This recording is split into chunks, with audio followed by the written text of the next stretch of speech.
which is what we're talking about here. Well, What? look, even if like you were in a society that's doing everything good, and you want to do something that's, let's say, considered bad, and you can't do it because society as a whole decides that you shouldn't be able to do whether or not that's justified rebellion or not, or that you have the right to rebel, is a whole other section of this of the I guess podcast here, as opposed to whether or not rebellion for rebellion's sake. Like, you're rebelling because you don't get to do something that you want to do because someone's trying to stop you, whether it be good or bad. So you're just saying this is the simplicity of, in breaking down rebellion. I'm over here just trying to explore the different ways in which the other different where explore the different ways in which abstract concepts and ideas also connect to rebellion, and where like some of it can come from. Like you could there's like a rebel without a cause, but when you really break down the phrase rebel without a cause, there's something deeper within the rebel as to why he's rebelling without any cause.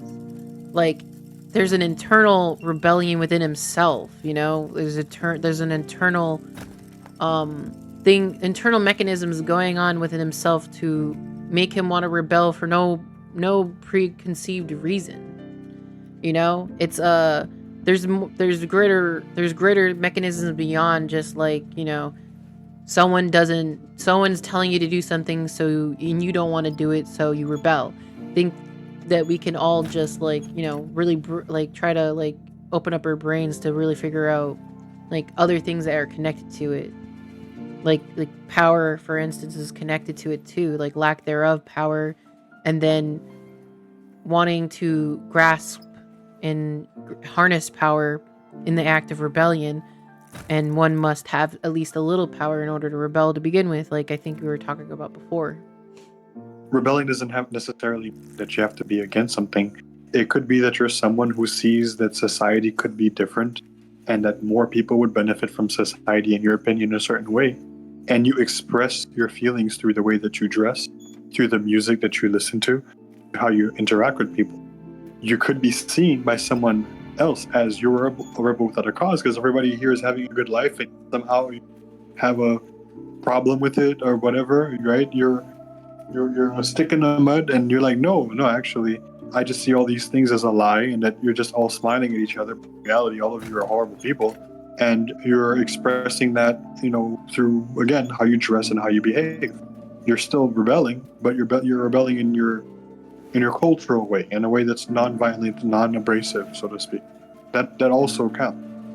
Oh yeah, And the for way that sure. I would tie it to Yeah, for something sure that counts in that that's way. that's bigger than something that's bigger than the individual. At least that's the case, or it was the case for me.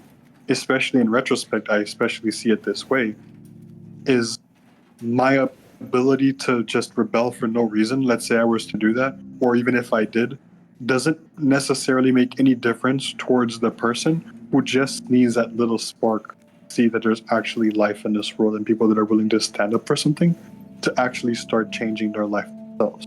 It's like, for me, I believe just rebelling for the sake of rebelling in itself is can also be important because you don't know who can look at you and see you as someone that they can look up to, not because that you're doing something good, but even in the case that you're doing something bad. For a lot of people, yeah, I don't like what he's doing, but I like that he's willing to stand up for what he believes in. You see what I mean? Yeah, for sure. Rebelling has always been like a, for me, um a threshold that like rebelling has always been like a, like I said, like a trigger or a break in a threshold in which where I have to stand up and say you don't have control over me. Like basically there's like enough things need to happen for others to, and like enough people will have to be dictating to me about what I should do, what I should say in order for me to like, you know, be proper or do this. And it's like the threshold becomes too much.